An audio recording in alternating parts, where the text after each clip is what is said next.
So the path of minimal energy, actually, it all started here at Technion with Ronnie, where at the time where I had been working a lot on active contours and found out looking for methods to find a global, to avoid local minima of the active contours. And I heard that Ronnie was working on finding minimal geodesics traced on a surface, and we found out together how to apply his method to active contours and finding a global minima for the active contour energy. So basically, the problem says like this. You given an image, like here vessels, where you're looking for gray structure, then given a starting point P1 and an endpoint P2, you're looking for a curve starting at P1, ending at P2, minimizing the energy of a feature potential, where in this case the feature potential is a function of the gray level. So the output is this white curve, which is the minimal, the global minimum of all of this energy among all paths joining P1 and P2. So in case you consider a potential based on the gradient, so you go back to a classic active contour potential, then you find a contour of a region using this minimal path. So the nice thing, as I said, is that you are able to find the global minima of the energy. And let's recall quickly that it's based on two steps, where first step, you consider what is called minimal action at starting point P1, which is the minimal energy of among all curves starting at P1 and ending at a point P, where P can be any point in the image. So this defines a function on the image domain. And the nice thing is that this function, you can compute this as a solution of a partial differential equation. And when this is done, you can find minimal paths by making gradient descent on this minimal action. So UP is solution of the Eikonal equation, norm of gradient U equal P, with boundary condition U of P1 equals 0. And so in the simple case where P equals 1, you find distance function, Euclidean distance function. And where in general, you can be seen as a weighted distance function. And the minimal path according to this can be seen as a weighted geodesic path according to the weighted distance. So this geodesic path can be obtained by gradient descent, which means that you start from the point P2, which is the second endpoint, and make a gradient descent. You follow the lines according to minus gradient U.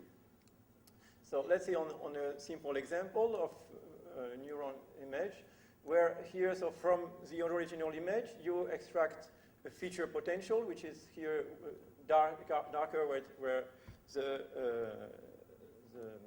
structure locates. And given P1 and P2, you solve efficiently this Eikonal equation using the fast marching algorithm, which can be seen as a propagation of a front on the image, starting from a small front around P1. And here the front goes very fast along the path, and then covers the whole image. And this gives you here the level sets of the minimal action U. So once you have this minimal action, you make a gradient descent, which can be illustrated here, where P1 is here. Here you have the graph of function U, and starting from the endpoint P2, you make a gradient descent, and this gradient descent follows the minimal path between P1 and P2, which you can see here superimposed on the original image. So all this means that you give P1 and P2 and you find this minimal path. Now, some extension of this minimal paths have been introduced later on, where first we're going to talk about the tubular model, where in a medical image structure like vessels, you are interested to find the center line of a structure and its boundary. And also Lee and Yezi introduced a way to use minimal paths. Adding an extra dimension to the domain, which means that instead of looking for a path in the XY domain, which is the domain of the image. You add one dimension here, r, which is the radius of your, around your curve, which means that what you are looking for is a center line, and at the same time, at each point, you're looking for a width, r. And so the curve here, a curve traced in this x, y, r domain correspond to here a set of circles of center x, y, and radius r. So the union of these circles form the boundary of the structure, and the projection on the x, y domain gives the center line. So if you devise a good potential according to this model, which means that you have to design a potential in x, y, and for different values of r, then you are able to, given two endpoints here, to find center lines that join these 2 points, and at the same time, the boundary of the vessel, which means at each point you have the width of the structure. So you can see here another example of this U-shaped structure, where the potential here, you see the potential has to be defined for different values of r. And here, this potential means that you're looking for a feature that is small, where it is likely that at a given point, and for this given r, you have a tubular structure centered at this point and of radius r.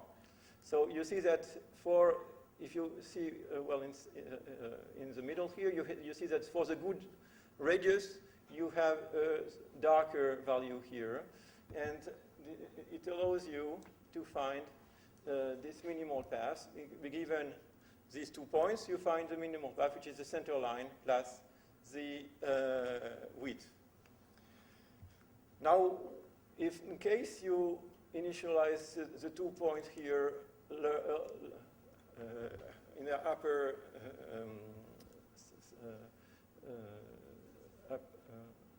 here, what happens that you get to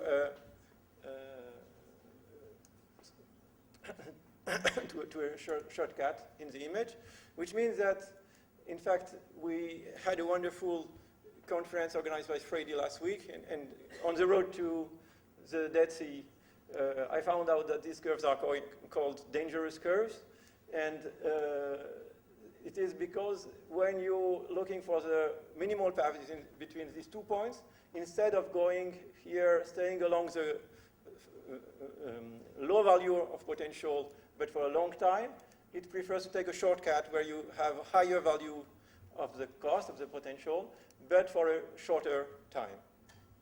So in order to avoid this kind of problem, one solution is to follow the road and impose, not impose, but give a penalty if the curve is not in the good direction. And this leads to anisotropic minimal paths. Anisotropic minimal path means that you add a dependence in the energy of the orientation of the curve. And so we propose to use a definition, an energy which depends on the location and orientation, which is based on a Riemannian metric, where H here is a symmetric definite positive matrix. And the nice thing about this kind of energy is that you can extend the previous approaches, which means that given a starting point P1, you can define the minimal action as before, as being the, for all points in the image domain, you can define it as the minimal energy among all paths starting at P1 and ending at P. Now, this time, UP satisfies an Eikonal equation which is a little more difficult, since it is norm of gradient U equal 1, but the norm according to this metric, which is this expression here, with boundary value UP1 of P1 equal 0. So once you solve this by some modified fast marching or other methods, then you can find a minimal path according to the anisotropic energy. by doing gradient descent, but the gradient descent is modified by this matrix. So, in fact, when H equal P square identity, you find back exactly the previous case of isotropic minimal path. So what it means is that in the general case, a symmetric definite positive matrix can be decomposed according to its eigenvectors and eigenvalues. So E1, E2, lambda 1, lambda 2. And assuming that lambda 1 is smaller than lambda 2, it means that locally the distance to a point is equal to that. And if you represent here the set, the unit ball according to this matrix, it will be an ellipse where its long axis corresponds to the smaller eigenvalue.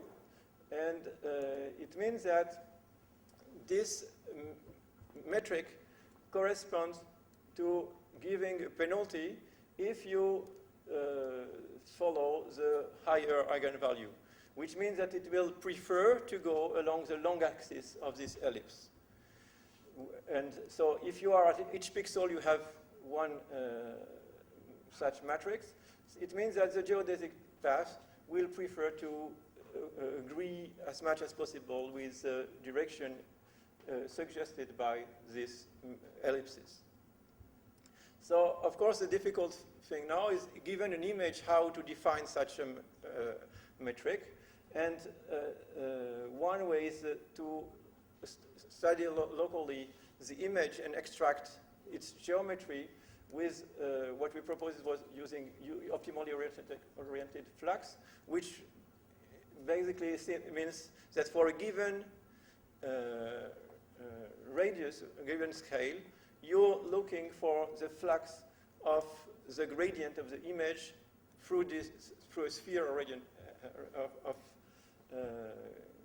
radius r, and you can see that this is a quadratic expression that can be expressed as such a metric.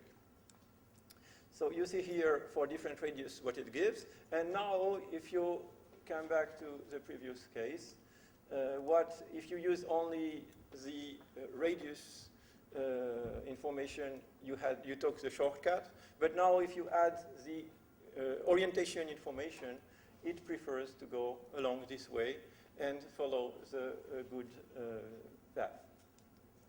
So it means that for a given medical image like this of vessels, first you have to extract the geometry of the image, and then given start and end point, you find this center line plus its the width of the vessel. And this can also apply to roads, so that maybe Gerard will like it. But it was mainly used for a bias for vessels, and here you can extend this in 3D, which means 3D plus radius make 4D minimal paths, and depending on orientation as well. So this, you see here some vessels in a 3D image where you see the center line and the boundary of the vessels. Here another example. And now, before I pass to the more things I will develop more, I put a parenthesis here just to see a very short quotation of different works using geodesic methods. I mean, we've been doing. And one is applying this anisotropic geodesic paths to perceptual grouping or contour completion, where here you have a noisy image of contours where lots of them are missing.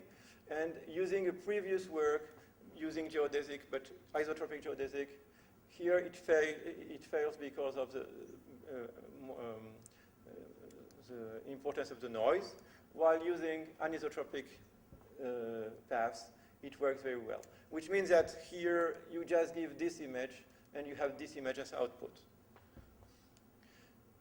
Other application of geodesic methods were for remeshing of a surface, where given an original mesh, we could find a uniform remeshing or curvature-adapted remeshing in a very fast way.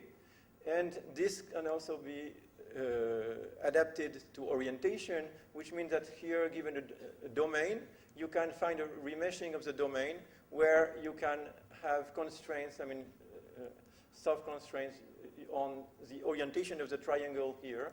Means given this tensor field, then your triangles will prefer to be oriented horizontally here and vertically here. So this is to illustrate how it works.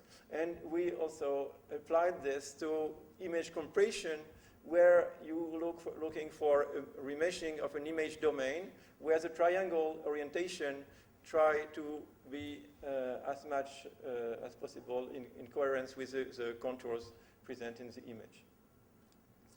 We also used geodesic geodesic methods for shape recognition, where the feature used at each point on the boundary of the domain is based on the distribution of distances to other points of the boundary, which means that for each point you consider the distribution or the histogram of distances, and this can be used as a feature to compare different shapes. Another extension of the minimal path, where instead of finding a minimal path between two endpoints, we propose methods to find a surface between two curves, which is formed of minimal paths, which means that you, in a 3D image, you give here two curves, so the user gives two curves, and you find a set of minimal paths will give you a surface. So now that we close this parenthesis, we go on the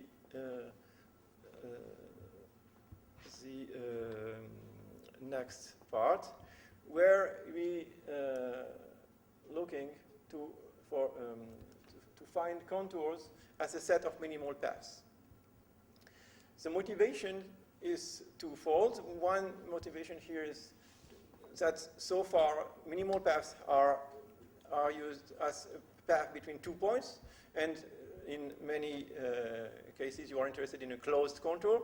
So how to use this minimal path to find a closed contour like here? So what our goal is to just click on one point on the boundary of the object and find the whole contour as a set of minimal paths. So the second motivation is here that in an object like this, which is another dangerous curve, if you give the two endpoints here, then it will prefer, the minimal path will prefer to take a shortcut here rather than taking the path you are interested in. So for these two problems, in fact, what we propose now is a method which is based on adding iteratively key points, which means that first you give one starting point here, and you'll add iteratively different endpoints, but automatically, which means that in both examples here, you could give a sequence of endpoints and find the minimal paths between each pair of points and find the closed contour. So what we wish here is having a completely automatic way of just giving one point and finding these auxiliary points, we call key points, afterwards. So same thing here. If you give auxiliary points on the object, then you'll be able to find the complete object. But we wish just to give this point and this point. So the idea is to give here, given this first point, so we compute using the fast marching, we compute the minimal action according to the potential, which means here it is a very simple example just to illustrate the approach. And so here, the potential is small on when this this image is dark. So you see that the front here obtained from the fast marching goes very fast along the low values of the potential. And at the same time we compute this minimal action, we also compute the Euclidean length of the path, which is not the Euclidean distance, but it is the length of the minimal path, which means that for a point very close here, the path will be very short, while for a point here, the path will be very long. But by construction of the fast marching algorithm, all points on the front here have a similar value of their minimal action, which means that for a long path, the average value of the potential will be much smaller, while for a short path, the average value will be higher. So this means that if you consider here this propagation, and you consider the first point to reach a given length here, so you assume that you have one parameter lambda, and which is a length. And so during this propagation of the front, your stop, in fact, this propagation when you have a point that reaches the given length lambda. Then this first point to reach this value of length is likely to be on the boundary you're looking for, and this will be your next key point, which means that now you have 2 points, and you start again to compute the minimal action from these 2 points simultaneously. Of course, you don't have to start again from scratch, but you update what you had before. And once again, the first point to reach a given length lambda will be the next key point, and you go on like this, and you see that the key points have the behavior of distribute along the boundary you're looking for. And the problem now is to see when should you stop this propagation. And since here you are looking for a closed contour, the natural way to stop this propagation is to say that we'll stop the propagation when there is a topology change here in the background. The white area here is changing topology. So we stop at this point, and then we connect together all key points that are neighbors. And we obtain here in green the set of minimal paths that join all these key points, which means that here we gave just one starting point, and we got the whole closed contour automatically. So here you see example of biomedical images where the red point is this starting point, and the yellow points are these key points. And in red you see the set of minimal paths, which gives you the whole closed contour. So you see here the intermediate key points, and the set of minimal paths here in yellow gives you the whole object. Now we're going to see application of all this for tree structures. So of course a simple way to deal with tree structure is given a starting point P0 and computing the minimal action, then you can give many endpoints to find the whole structure. Same thing, here it is with simple minimal paths. Now if you use tubular shape in the tubular domain, then given starting point and different endpoints, you'll get this whole center lines and boundaries of vessels. Now, once again, if you wish to be more automatic and don't wish to give all these endpoints, what you can do is use the key point method we just proposed. So here you see on a synthetic example where you have this object in, which is a kind of tree structure, and given a starting point, you see what the key point approach gives you. So here you have the first key point, so you have this front propagation inside the object, and here after 4 key points, 18, 24. So what you see is that the front propagation is a way to propagate inside the structure, very similar to a region growing approach. But the fact that you add key points in the way we do, it means that the next move in this front, the next key point which will be added, will always try to find the good place to go on, and not doing any leaks before it has covered the whole structure. So you see here that you have the front has covered the whole structure, and if you consider minimal paths between the key points, then you'll find the structure inside. Now, once again, the question is when to stop this propagation, if you wish to be totally automatic. And what can be done here is using a very old criteria in computer vision, which is the Harris points, usually used for detecting corners. And here the green points here show the Harris detection on this structure, which correspond to end points and branching points. So here the Harris points are used to obtain a stopping criteria on the previous propagation, which means that here you propagate adding key points, but each time you are close to a Harris point, you erase these Harris points, and when you have no more Harris points, then you stop the propagation and you obtain here the whole structure. So here this was applied to another kind of biological images called microglia structure close to neuron cells. And this structure here, what you see is the result of this kind of image. Using this method, you find a whole set of minimal paths which correspond to the whole structure here. But what you see is that some Harris points were detected here in isolated places, which generate different paths here, which have to be corrected. So after obtaining this whole structure, you can make some post-processing, which will remove the paths which have high-weighted geodesic distance. And you obtain here the green paths.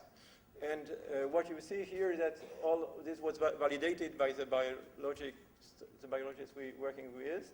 And he said that everything was correct, except that some parts were missing. So we are working now how to improve this.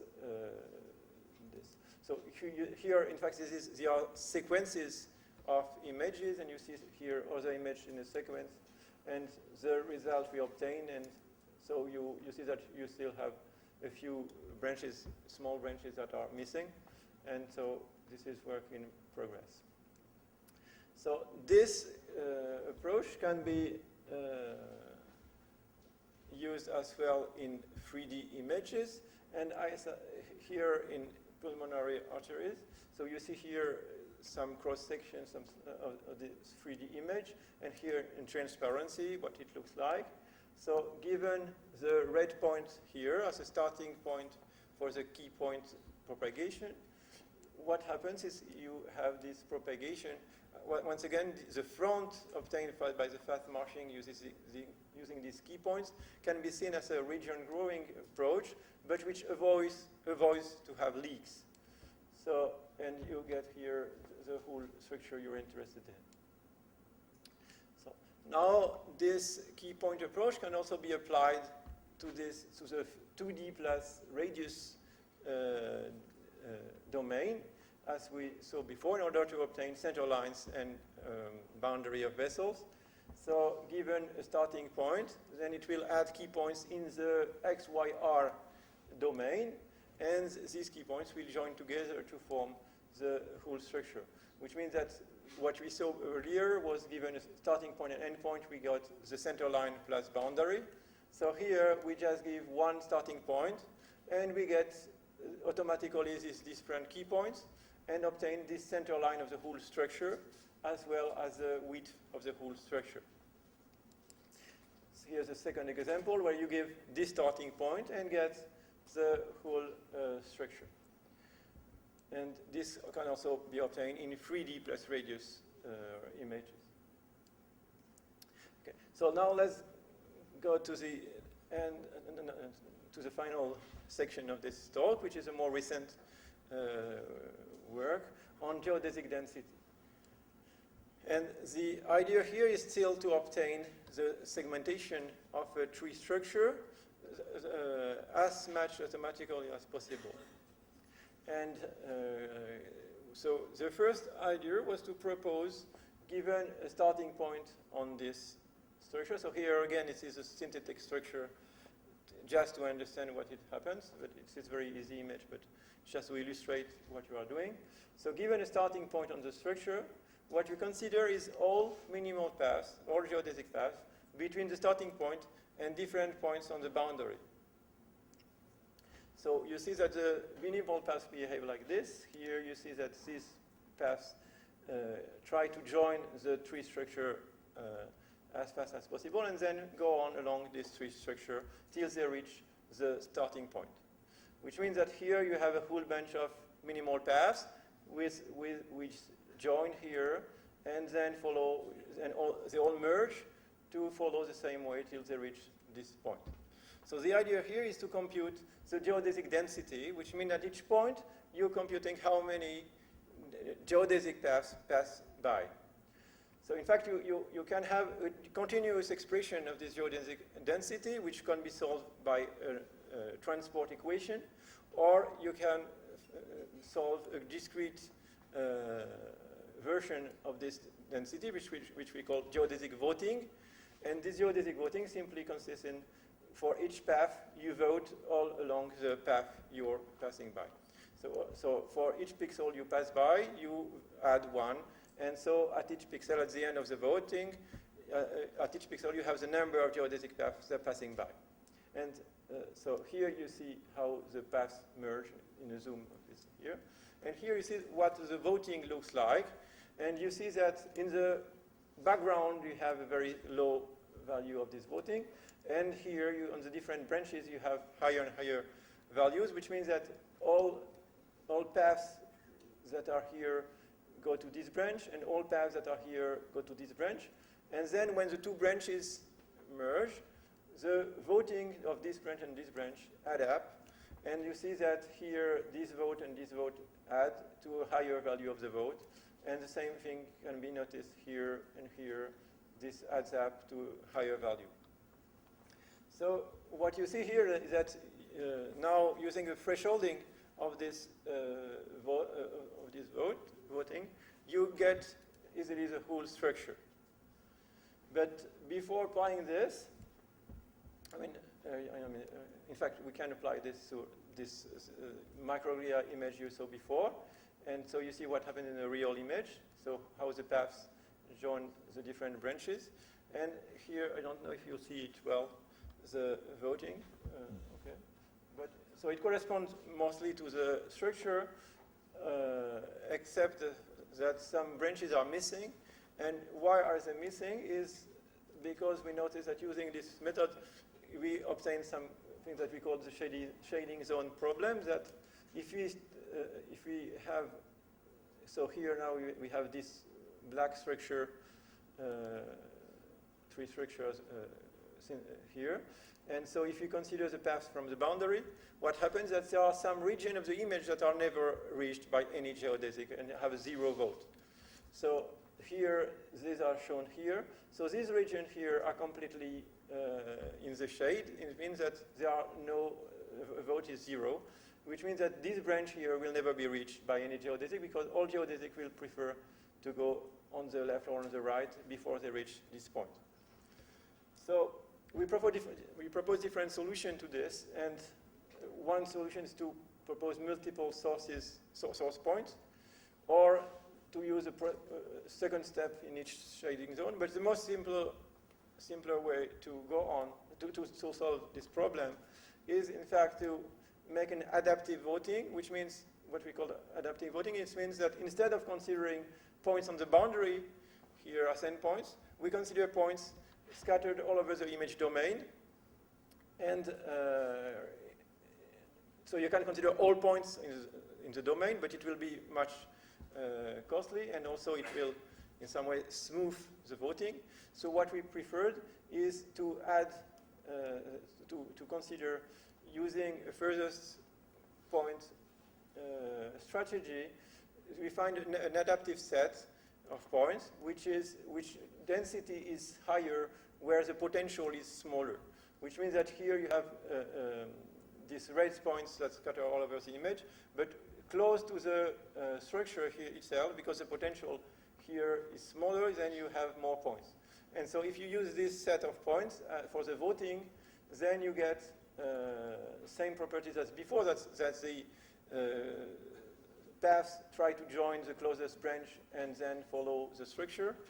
And at the same time, since you have points everywhere, you get now a voting that gives you the whole structure. So now, since you have this adapted voting, in fact, you have a very high contrast between the high votes and the background. And we can see that if you consider the different threshold values, you can see that you have a large range of threshold for which the error you make between the original and the result is almost the same.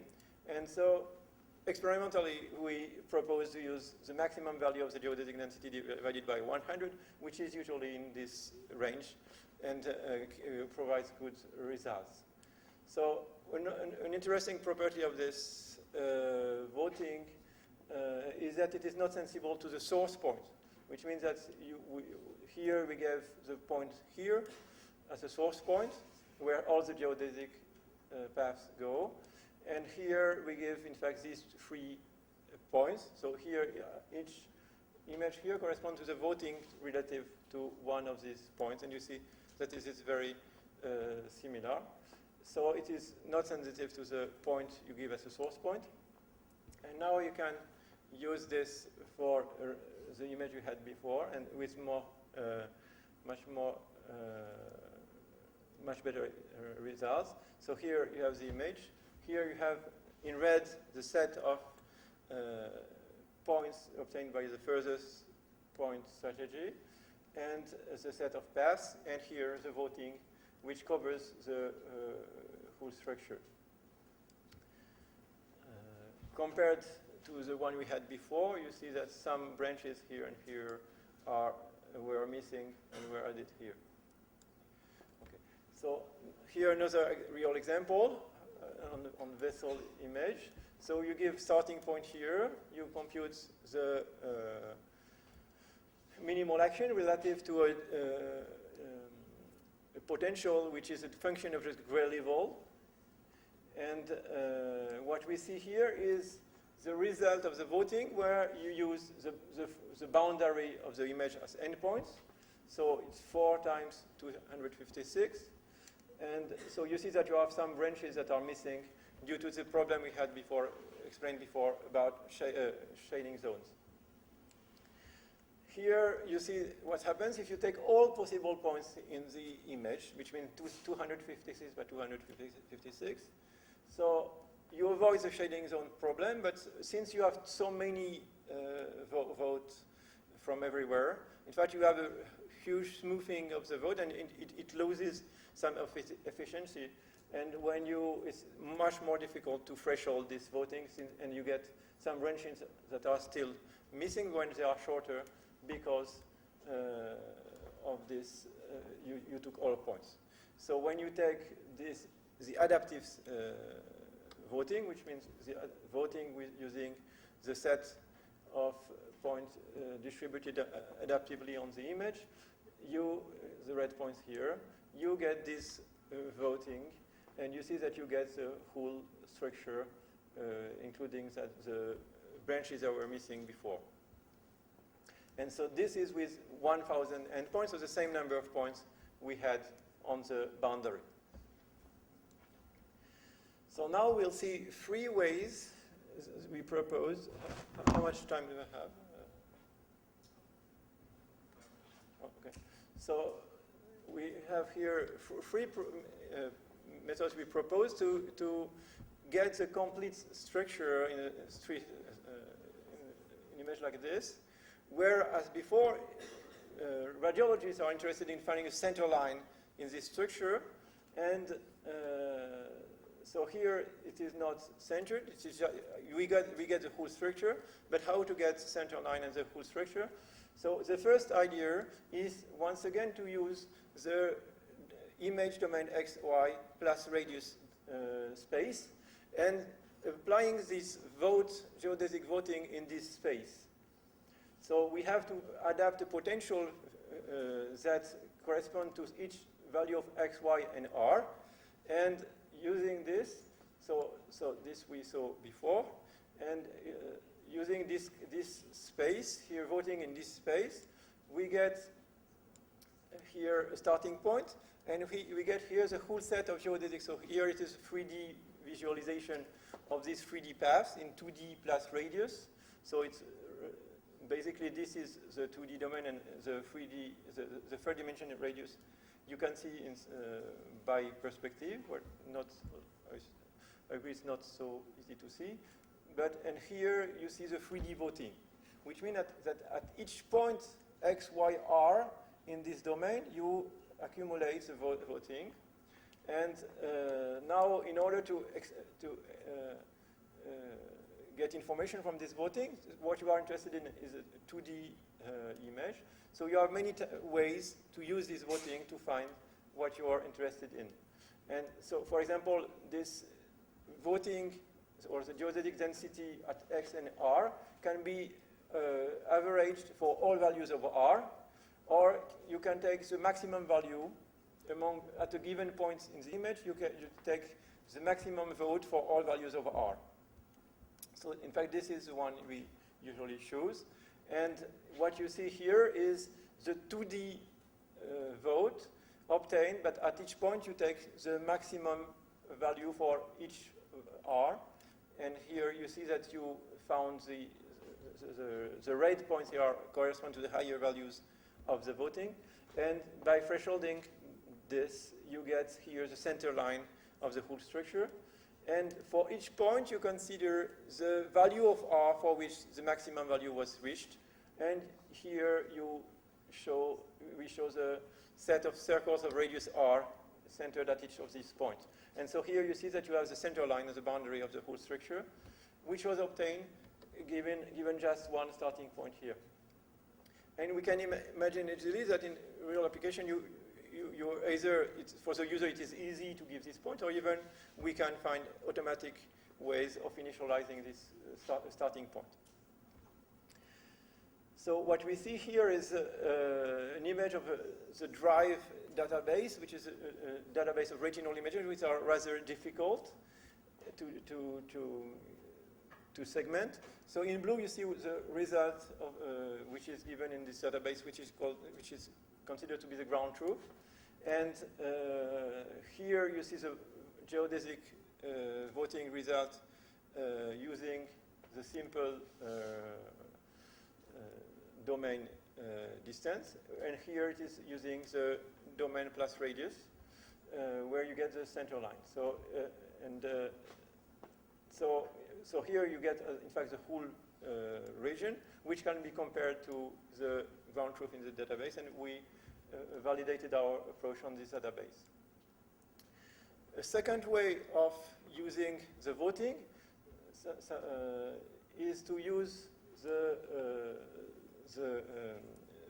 voting result as an initial curve for a level set. And in fact, you can see that on this kind of images are very difficult. The classical level set would fail. Here you see a level set based on edges, or here based on region information, Chan-Vesey segmentation. And what we propose here is to use the result of the thresholded voting to initialize a curve. Here, so here it's obtained by dilation, morphologic dilation of these curves.